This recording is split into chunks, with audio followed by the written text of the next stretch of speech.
Hi everyone, welcome to this week's Halton Hills Housing Update. I hope you all had a lovely Thanksgiving weekend. Let's take a look at what happened last week in Halton Hills.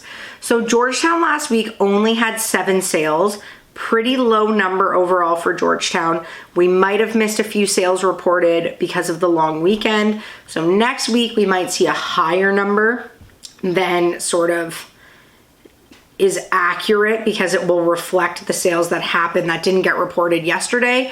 But even still, last week was 8 sales, this week 7 sales. We're definitely not seeing very high sales weeks is the trend. We only had 8 new listings, so the new listings have really slowed down.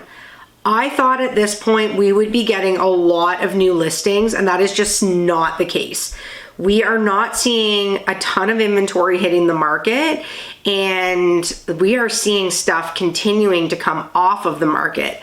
So that's just sort of changing where we thought the fall market would go this year. So really interesting to watch. In terms of our sales last week, almost everything except for 2 products between all the markets was under $1 million.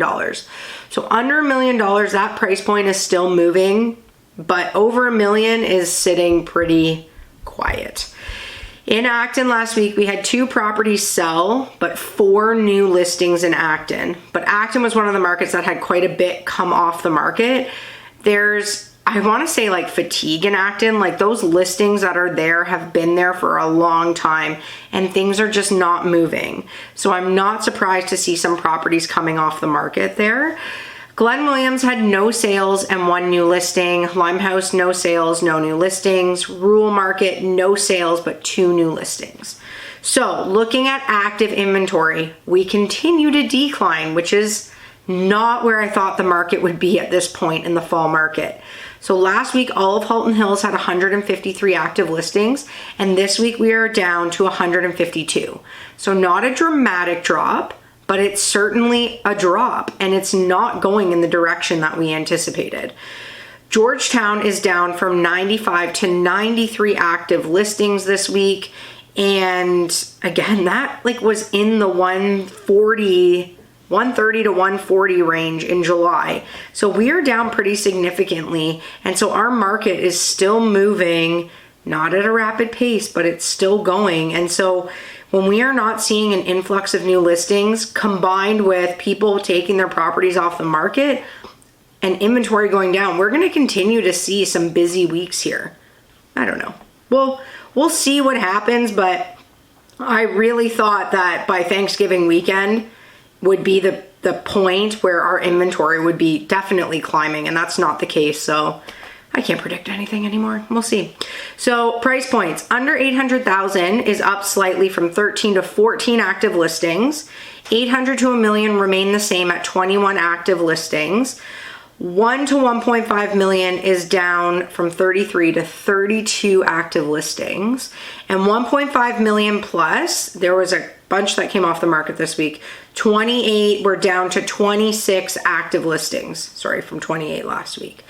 So overall, things are obviously higher in Georgetown, but they are nowhere near where we were a few months ago. And the buyers are still out. They're just not very aggressive right now. They're not really writing offers. There's lots of buyers though. I've had a busy week on one of my listings with showings. Just getting buyers to transact in this market is certainly, I would say it's a challenge right now.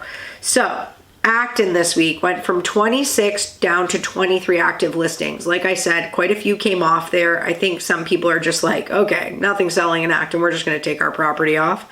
Glen Williams remained the same at 6, Limehouse remained the same at 4, and the rural market is up slightly to 26 active listings from 24. So not a crazy week. Again, we might see some sales get carried over to next week's numbers because we missed the offices being open on Monday to report anything that happened over the weekend. But I mean, we're probably talking 1 to 4 listings. We're not talking dozens. So I don't think the numbers this week are crazy off of the realistic numbers. But next week when we see a spike, it will probably be correlated to that. So as a seller right now, you're actually in an okay spot, especially if you're under $1 million. There's not a lot available, and that price point seems to be moving. The over $1 million price point is definitely transacting a lot less. There's a lot less buyers willing to move in that pocket. And so that is being, that is being felt through that price point. For buyers, this is interesting because we're just not seeing a lot of properties hitting the market. So if you were kind of in that mode of like, oh, I'm going to wait and see what happens, now it's not really getting as much inventory, I think, as people were thinking it would. So start looking at what's out there because we're just not seeing a ton of inventory hitting the market. So next week, I think we'll see a higher sales week, but I'm really interested to see if we see a lot of new listings. Were people maybe like getting their houses ready over the long weekend to list? I don't know, but by now I really thought our inventory would be climbing. It's not, so I'm really interested to see what happens next week. Anyways, I will be back next Tuesday. Have a great week, everyone.